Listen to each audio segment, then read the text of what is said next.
Ma chérie, est-ce que tu prends souvent le temps de noter par écrit tes gratitudes? Est-ce que tu prends souvent le temps de noter par écrit ce pourquoi tu es reconnaissante en fait? Je fais cet exercice depuis quelques années et franchement, je vais continuer à le faire jusqu'à ce que, durée indéterminée en fait. J'ai un grand frère, lui, c'est chaque jour. Lui, c'est le daishikan de la gratitude. Mais moi, pour l'instant, j'ai choisi de le faire par moi. Chaque jour, je suis reconnaissante. La reconnaissance, pour moi, c'est un style de vie. Mais j'ai pris comme ce rituel de m'arrêter chaque fin de mois, de noter par écrit 31 choses pour lesquelles je suis reconnaissante. Je dis merci au Père, merci à Dieu, merci pour le souffle de vie, merci pour la vie de mon mari, la vie de mes enfants, la vie de mes parents, mes frères, sœurs. Merci pour X, pour Y, merci. Merci même pour les choses qui ne sont même pas encore là. Merci pour les choses que je veux voir se réaliser, mais je dis merci. Et je dis merci au présent, pas au futur. Parce que c'est ça, inviter le futur dans le présent. C'est ça un des secrets de la manifestation. Et comme je le dis souvent, et comme on le dit souvent, on ne change pas une équipe qui gagne. On ne change pas une formule qui gagne. C'est une formule qui marche pour moi. Et je vais continuer à le faire. Toi, qu'est-ce qui marche pour toi?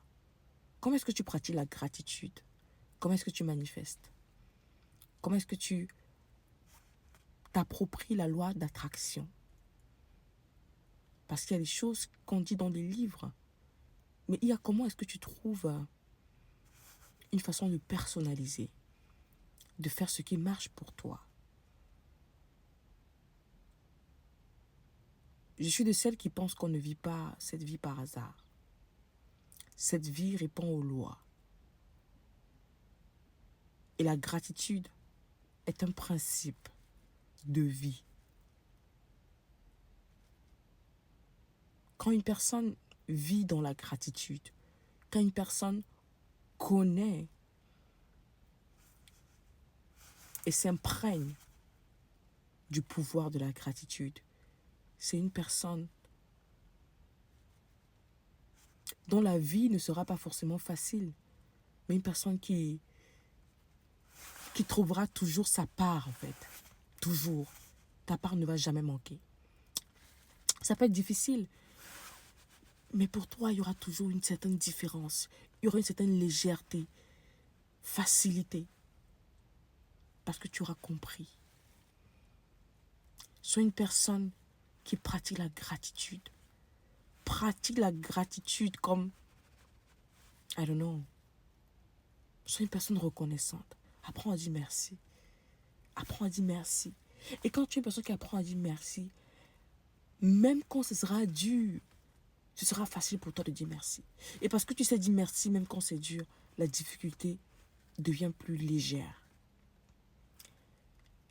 Elle disparaît plus vite. Parce que oui, rien n'est éternel. Sauf Dieu. Rien n'est éternel. Tout est temporaire. Nous tous, nous avons des difficultés, mais nous ne gérons pas ces difficultés de la même manière. J'espère que ces quelques mots vont te porter positivement et gracieusement en ce mois d'avril. Demeure béni et que la grâce de Dieu continue de parler plus fort dans ta vie, plus que toute autre chose. C'était ta sœur by Grace. Shalom.